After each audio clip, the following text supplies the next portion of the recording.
먼저 지난 시간에 배웠던 내용을 한번 점검하도록 하죠. 우리 지난 시간에 예배란 무엇인가 세 번째 시간 개인 예배 큐티의 순서에 대해서 함께 나누었습니다. 우리 큐티는 무엇이고 어떤 순서로 진행되는 것인가 우리 함께 살펴보았는데요. 먼저 큐티는 경건의 시간, 성경 묵상을 이루는 말로 하나님과 교제하는 거다 그랬어요. 여러분 기억나세요? 우리가 하나님과 사귀는 것, 교제하는 것, 그리고 대화하는 것이다. 여러분 대화는 주고받는 거라고 그랬죠. 내가 하나님께 찬양을 올려드리고 주님께서 주시는 은혜를 받는 거죠. 내가 하나님께 기도를 올려드리고 주님이 주시는 말씀의 능력을 받는 것이죠. 주고받는 것, 그게 대화고 교제인데 개인적으로 그렇게 하나님을 만나서 예배하는 것, 그것이 큐티다. 우리 그런 내용을 함께 나눴습니다. 또 우리 지난 시간에 큐티는 개인 예배이므로 기도로 시작해서 기도로 마쳐야 된다고 그랬어요. 그런데 시작하는 기도는 짧은 기도, 우리는 짧은 기도, 여는 기도를 통해서 큐티를 시작하고 또 마무리하면서 적용하면서 묵상한 내용을 가지고 길게 기도하면서 끝낸다 그랬습니다. 자, 그리고 본문을 읽을 때는 중심 내용이 무엇인가 생각하면서 3번에서 5번 정도 정독한다 그랬어요. 자, 기도로 시작하고 기도로 끝낸다는 것, 우리가 본문을 정독할 때는 중심 내용이 무엇인가 생각하면서 읽어야 한다 그랬습니다. 자, 그렇게 읽어갈 때 읽는 것과 이해하는 것과 우리 삶에 적용하는 것이 동시에 진행이 되는데, 먼저 하나님은 어떤 분인가를 찾고 내가 발견한 하나님께 감사, 찬양, 믿음, 고백, 결단, 헌신, 이렇게 반응해야 된다 그랬어요. 하나님은 어떤 분이신가? 그거 찾는 것이 중요하다 그랬습니다. 또 내게 주시는 교훈은 무엇인가를 찾고 말씀에 구체적으로 순종하고 따를 내용들, 명령, 모델, 죄, 또 약속, 기도, 생각, 이런 것들을 기록하면서 내 삶에 적용한다 그랬습니다. 그래서 여러분, 이제 큐티의 본질, 큐티의 핵심은 본문을 정독하면서 읽어가면서 하나님은 어떤 분이신가 찾아서 반응하고, 내게 주시는 교훈은 무엇인가 찾아서 기록하면서 내 삶에 적용하는 것이죠. 자, 이렇게 읽기와 이해하는 것과 적용하는 것이 동시에 진행이 되는데, 그 다음에 이제 큐티에서 중요한 것이 적용이라는 겁니다. 적용. 여러분, 적용은 뭐냐? 하나님의 말씀과 내 삶을 연결시키는 거예요. 하나님의 말씀을 내 삶에 가지고 들어와서 실제로 이 말씀이 내 삶과 어떻게 구체적으로 연결되는가, 이게 적용인데, 특별히 적용을 할 때는 3가지 원칙, 구체적으로 해야 된다. 기억나세요? 왜를 제외하고는 무엇을 어떻게 언제 누구와 이 모든 4W1H 구체적으로 해야 된다. 개인적으로 적용해야 된다 그랬어요. 남한테 적용시키면 안 되고 나에게 적용시켜야 된다 그랬어요. 아, 이 말씀 누가 들어야 되는데 그게 아니라 나에게 적용하는 것. 그 다음에 검증 가능하게, 실제로 내가 그 일을 했는지 안 했는지. 또 너무 막연하고 너무 대단하게 적용할 수 없죠. 주님, 제가 이제부터 한 번도 새벽 예배 안 빠지겠습니다. 여러분, 이런 적용을 할 필요가 없다. 뭐 우리가 너무 그렇게 부담할 게 없죠. 당장 오늘의 적용, 내일의 적용 정도 하면 되는 거죠. 검증 가능한 정도로 우리가 적용해야 된다 그랬어요.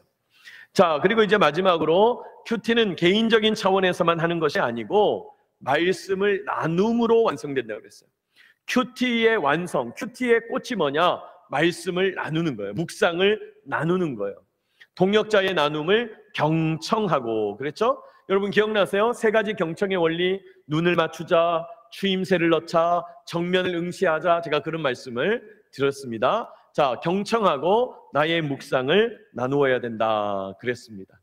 자, 이렇게 우리 지난 시간에 개인 예배로서 큐티 어떻게 할 것인가 우리 순서를 살펴보면서 구체적인 방법을 나눠봤어요. 자, 오늘은 이제 예배와 예배자 4번째, 우리 예배란 무엇인가 4번째 시간에 예배의 구조를 좀 살펴보고 예배자의 자세를 한번 살펴보려고 합니다. 자, 오늘 본문은 시편 95편 1절로 3절, 요한복음 20장 21절, 이렇게 2가지를 정했는데 우리 먼저 시편 95편 1절로 3절을 한 목소리로 한번 합독해 볼까요? 시작. 오라, 우리가 여호와께 노래하며 우리의 구원의 반석을 향하여 즐거이 외치자. 우리가 감사함으로 그 앞에 나아가며 시를 지어 즐거이 그를 노래하자. 여호와는 크신 하나님이시요 모든 신들보다 크신 왕이시기 때문이로다. 아멘.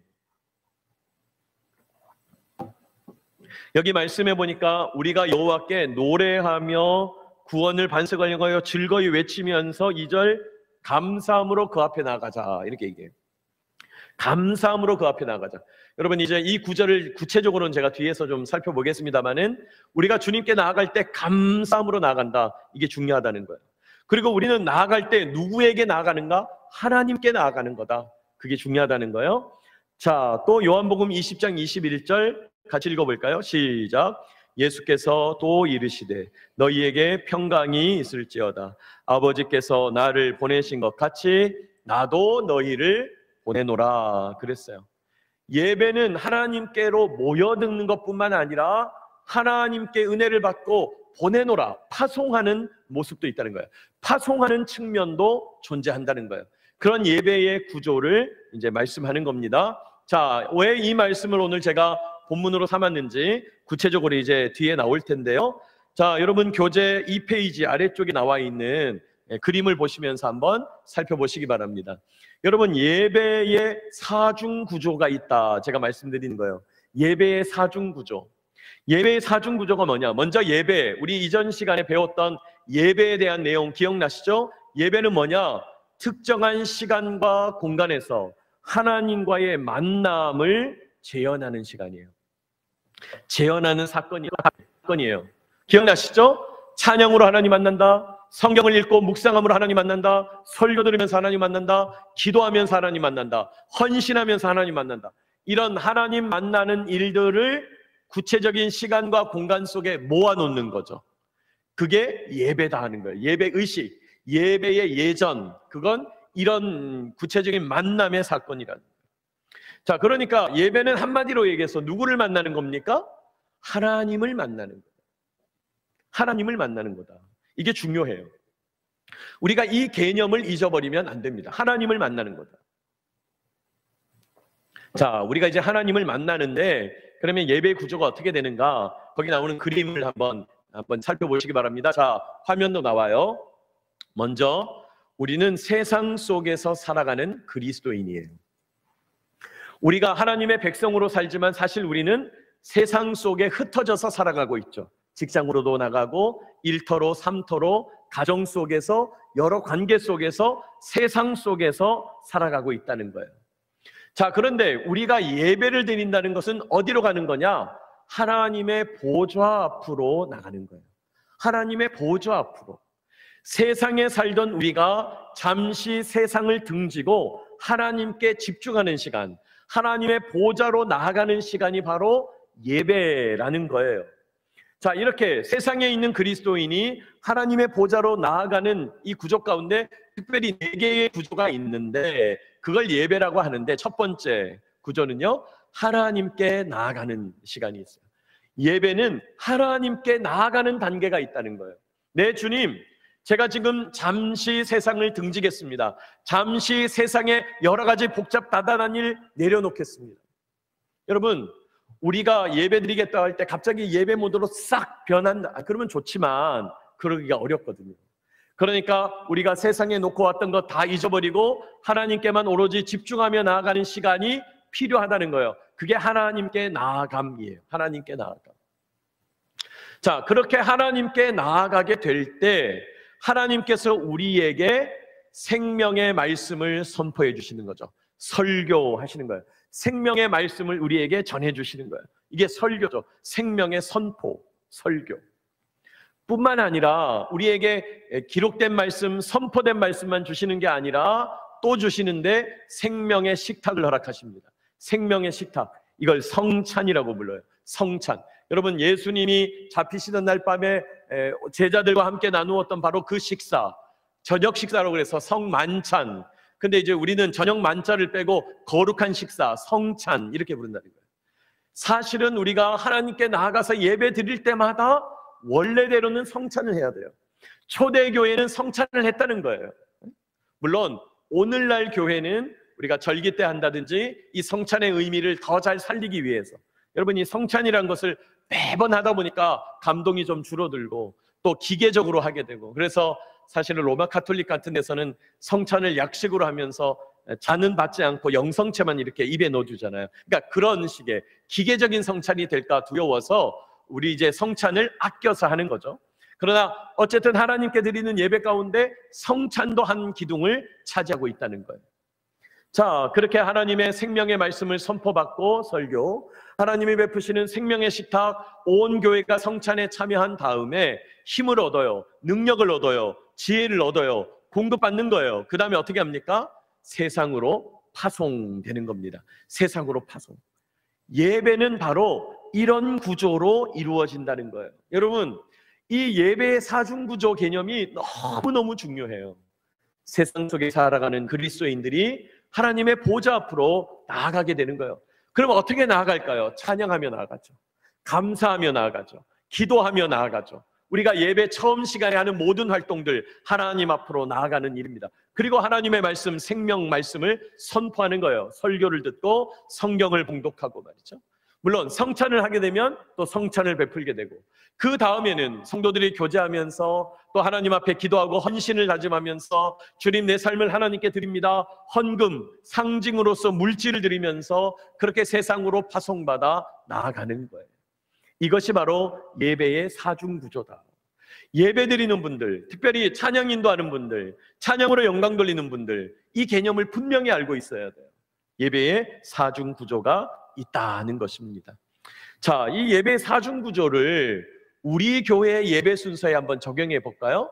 여러분, 이게 며칠 전에 우리 교회에서 드렸던 주일 예배 순서 주보의 내용을 제가 지금 따온 건데, 자, 이 주보 내용 가운데서 우리 교회 같으면 예배로의 부름에서부터 성령, 또 제가 기원 기도하고 임내 찬송, 하나님께 나아가는 찬송, 성시, 시편에 있는 찬양을 교독하면서 하나님께 영광을 돌리고 신앙을 고백하고 경배 찬송까지 하는 것, 그리고 우리 온 성도들이 함께 마음을 모아서 합심하여 하나님께 기도하는 것, 대표자가 기도하지만 우리의 공동체 기도를 올려드리는 것, 여러분 이게 바로 하나님께 나아감 순서겠죠. 그렇죠? 자, 그 다음에 성경을 봉독하고요, 찬양대가 찬양하면서 우리의 마음을 열고 하나님 주님 말씀을 받겠습니다 하고 제사를 올려드릴 때 설교 말씀을 받는 거죠. 생명의 선포 되겠습니다. 생명의 선포, 설교 말씀을 듣는 거예요. 자, 성찬은 하지 않았습니다만은 성찬이 있게 된다면 설교 후에 하게 되겠죠. 자, 그 다음에 교회 소식을 나누고 성도들이 서로 은혜를 나누고 교제하고 교회에서 일어난 일들을 나누고 하나님 앞에 헌신된 마음으로 봉헌 찬송을 드리면서 예물을 드립니다. 헌금을 드립니다. 말씀드렸죠? 헌금은 돈을 단순히 드리는 게 아니라 뭘 드리는 거예요? 내 몸을 드리는 거예요. 내 몸을 드리는 거예요. 여러분, 원래 제사라고 하는 것은 재물이 없으면 나갈 수가 없어요. 그러면 재물이 뭐예요? 내가 재물이 되는 거죠. 예배를 드릴 때 너희는 거룩한 산 제물을 드리라고 그랬잖아요. 그런데 내 몸을 다 드린다는 상징으로서 헌금을 바쳐드리는 거예요.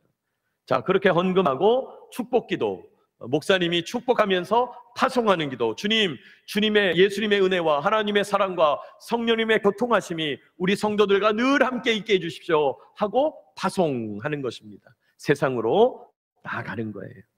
자, 그러니까 우리 공군교회에서 드리는 이 예배 순서에도 이 사중구조가 다 들어가 있다는 것입니다. 우리가 잘 파악할 수 있어야 되겠습니다. 자, 그렇다면 이제 예배 드리는 우리들은요, 설교는 목사님이 하는 것이잖아요. 또 우리 모두가 말씀을 듣고 파송받는 건 똑같잖아요.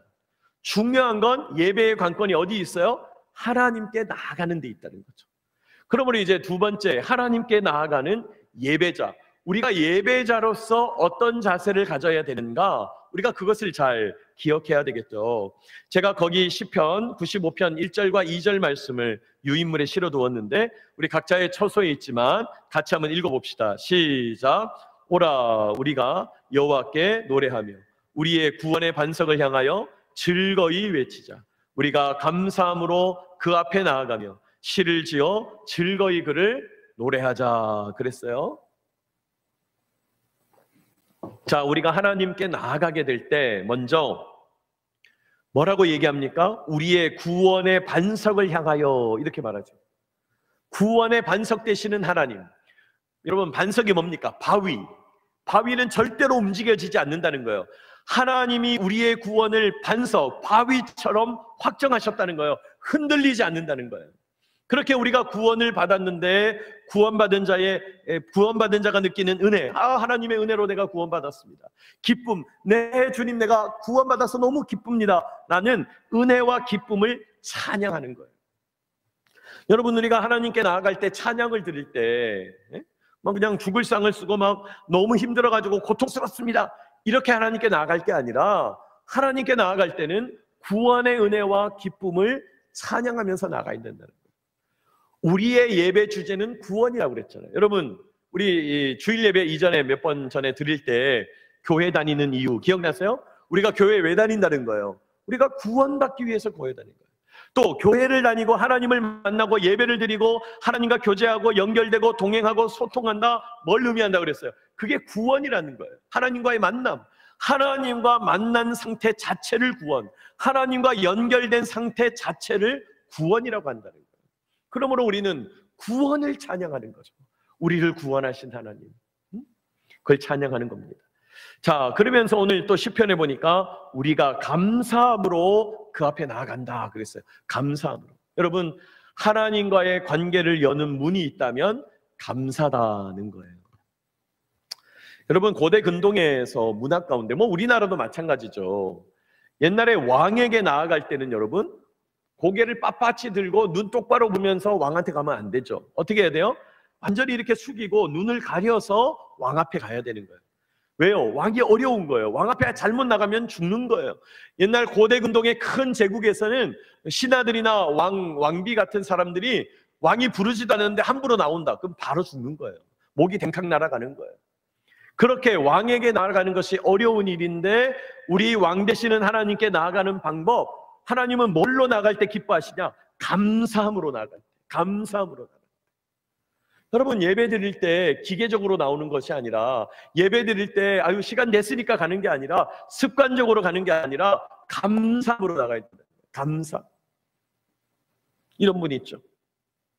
아니, 목사님, 감사를 하려니까 감사거리가 있어야 감사를 하죠. 그렇지 않다. 감사는 여러분, 일전에 말씀드렸죠? 캐는 거라고 그랬어요. 캐는 거. 보물 캐야 된다는 거예요. 널려 있는 건 쓰레기고 널려 있는 건 돌덩어리예요. 그게 보물이 될 수 없어요. 감사는 캐야 되는 거예요. 그러나 놀랍게도 감사는 조금만 캐면 주렁주렁 열리는 게 감사예요. 억지로 감사하는 거죠. 내 삶 속에서 당연한 것을 감사하는 거죠. 처음에는 말도 안 되는 것으로 감사하지만, 그러나 하나님 앞에 풍성한 은혜를 누리는 거죠. 감사, 감사, 감사. 지금 우리가 온라인 예배 드리고 있잖아요. 이것도 놀라운 일이죠. 온라인 예배를 드릴 수 있는 게 감사잖아요. 코로나 이전에는 생각지도 못했던 일이잖아요. 목사님이 수련회 가시고 목사님이 출장 가시면 예배 못 드린 경우도 있었단 말이죠. 그러나 이것도 감사한 거 아닙니까? 이런 문명의 이기가 있는 것도 감사한 거죠. 감사, 억지로 감사, 또 감사, 감사하면서 주님께 나아가는 거예요. 여러분, 때로 우리가 기도할 때 마음이 너무 힘들고 죄의 문제가 나를 억누르고 또 여러 가지 내 삶에 고통의 문제가 있을 때 기도하려고 하면 그렇게 기도가 안 될 때가 있죠. 근데 여러분, 기도가 안 될 때 어떻게 열면 되겠어요? 하나님과의 관계를 여는 문, 뭐라고요? 감사. 그래서 억지로라도 감사하면서 주님 나가는 거예요. 근데 놀랍게도요, 억지로 감사하면 진짜 감사할 게 없는 것 같지만 불과 서너 개 감사하고 나면 벌써 마음이 풀어지는 거예요. 내 영혼이 부들부들해지는 거예요. 주님의 은혜 가운데 푹 젖어드는 거예요. 여러분, 감사함으로 하나님과의 관계의 문을 열어가게 되시기를 축복합니다. 감사라는 거예요. 자, 그래서 오늘 시편 95편 1절 2절은 하나님께 나아가는 예배자, 구원의 은혜를 찬양하고 구원의 기쁨을 찬양해라. 하나님과의 관계를 열 때는 감사함으로 나아간다. 그래서 시편에 그렇게 감사함으로 주님께 나아가, 감사함으로 그 문에 들어가, 감사함으로 그런 구절이 많은 거예요. 자, 그 다음에 또 예배자의 자세를 살펴볼 때 우리 히브리서 11장 6절 말씀을 같이 한번 읽어볼까요? 여러분 유인물 다 가지고 계실 텐데 11장 6절 같이 읽습니다. 시작. 믿음이 없이는 하나님을 기쁘시게 하지 못하나니 하나님께 나아가는 자는 반드시 그가 계신 것과 또한 그가 자기를 찾는 자들에게 상 주시는 이심을 믿어야 할지니라. 하나님께 나아가는 사람은 믿음이 있어야 된다. 지금 그 얘기하는 거죠. 믿음이 있어야 된다. 믿음. 그러면 어떤 믿음이냐? 뭘 믿어야 되는 거냐? 하나님께 나아갈 때는 믿음이 있어야 되는데 어떤 믿음이냐? 두 가지를 얘기합니다. 반드시 그가 계신 것과, 그죠? 두 번째, 그가 자기를 찾는 자들에게 상 주시는 이심을 믿어야 할 거다. 그랬어요. 자, 이 내용을 한번 살펴보겠습니다. 화면 보시면 여러분, 예배자는요 분명한 믿음의 소유자여야 된다는 거예요.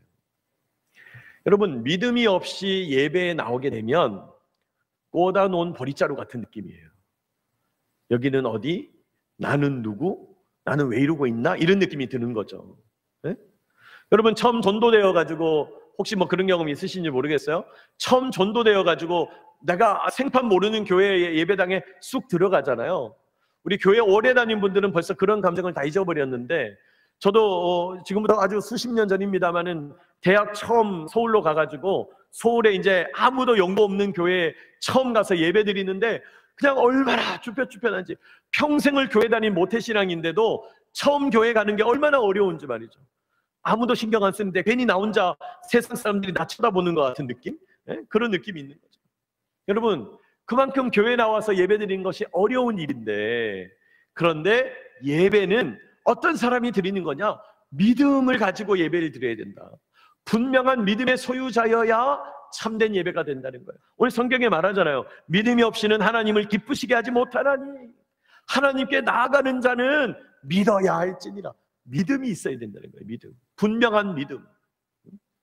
그런 의미에서 우리가 전도를 할 때 무조건 전도가 됐고 영접기도 했다고 해서 예배에 데리고 오는 거, 그것도 좋을 수는 있는데, 사실은 예배가 부담이 될 때는 소그룹에 먼저 부른다든지, 먼저 밖에서 차를 마시고 교제를 하면서 점점 아는 사람을 만난다든지, 그게 참 중요한 것 같아요. 그죠?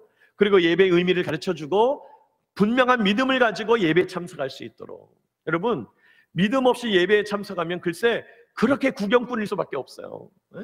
무슨 얘기하는 거야? 오늘 목사님 뭐 옷 잘 옷이 어떠시네? 넥타이 색깔이 어떠네? 뭐 오늘 언변이 좋으시네 나쁘시네? 이런 생각이나 하고 있는 거죠. 믿음이 있어야 된다. 하나님은 믿음으로 예배하는 자를 기뻐하신다는 거예요. 자, 그러면 뭘 믿는 건가? 두 개 믿는다 그랬죠? 첫 번째, 반드시 그가 계신 것과 그랬어요. 반드시 그가 계신 것과. 여러분, 우리가 예배자로서 믿는 믿음의 내용이 뭐냐? 첫 번째, 하나님의 존재하심을 믿는 거예요. 하나님은 살아계시다는 거예요. 하나님은 분명히 존재하신다는 거예요. 하나님은 존재하셔서 지금도 영으로 나와 함께 하신다는 거예요. 하나님의 존재하심을 믿어요. 그렇죠. 여러분, 우리는 죽은 신에게, 또 무슨 형상이 있는 신에게 절하면서 예배하는 게 아니에요. 우리는 존재하시는 하나님, 살아계신 하나님께 예배를 드리는 거죠. 자, 그런데 우리가 존재하시는 하나님께 예배 드린다는 말이 무슨 의미냐? 우리가 믿는 하나님은 인격적인 교제의 대상이라는 거예요. 하나님은 살아계셔서 우리와 대화하시고 우리와 소통하시고 우리와 동행하시며 연결되셔서 우리와 교제하시는 하나님이라는 거예요. 여러분, 이게 중요해요. 교제, 제가 계속 말씀드리죠. 주고받는 거라고 그랬죠.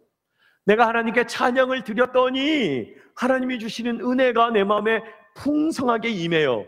여러분, 그게 교제죠. 내가 기도를 드렸더니 말씀의 능력으로 은혜를 베풀어 주셨어요. 그렇게 하나님과 주고받는 거예요. 주고받는 것, 주고받는 것, 이게 교제라는 거예요. 하나님과 나 사이에 인격적인 교제가 필요하다는 것입니다. 자, 그가 계신 것과 그랬어요. 우리가 믿어야 될 것은 하나님이 존재하심을 믿는 것이고 그 하나님이 인격적인 교제의 대상임을 믿는 거예요.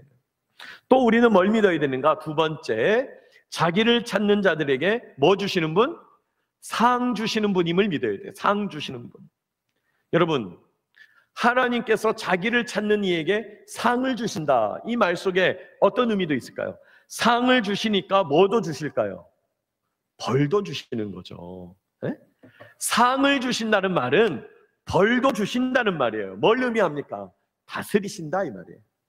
하나님은 이 세상 만물을 다스리신다는 거예요. 상을 주신다? 하나님의 기준에 합당하여 칭찬하고 높여주신다는 거잖아요. 그러면 하나님의 기준에 도달하지 못하여 벌하시고 심판하시는 경우도 있겠죠. 다른 말로 하자면 우리 하나님은 자신의 온전하신 뜻대로 뭐 하시는 하나님? 다스리시는 하나님이라는 거예요. 통치하시는 하나님이라는 거예요. 내가 정한 기준에 너는 합당하구나. 내가 정한 기준에 너는 합당하지 않구나. 하나님께서는 이렇게 기준을 정해 놓으시고 칭찬하시거나 심판하시거나 상 주시거나 벌 주시거나 한다는 거예요. 다스리시는 하나님. 네, 주님, 내가 살아가는 삶 가운데 내 삶에 오셔서 하나님 다스리시면서 내 삶 가운데 주님의 능력 나타내실 줄 믿습니다. 여러분, 우리는 그런 믿음을 가지고 예배 자리에 나아가야 된다. 그것을 말씀하는 거예요. 자, 오늘 우리가 예배의 사중 구조에 대해서 배웠습니다. 여러분, 교재의 내용을 살펴보시고요. 예배의 사중 구조. 세상에 살던 우리가 하나님의 보좌 앞에 나아가요. 하나님께 나아감, 생명의 말씀 선포를 듣고 설교, 생명의 식탁을 베풀어 주실 때 성찬, 세상으로 파송받아 나아간다. 그리고 우리가 예배자로서 어떻게 예배드려야 되냐?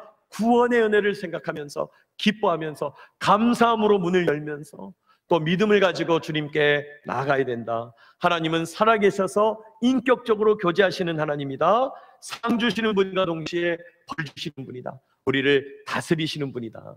여러분, 이런 믿음으로 우리 하나님께 나아가서 하나님을 기쁘시게 하는 저와 여러분 되시기를 축복합니다.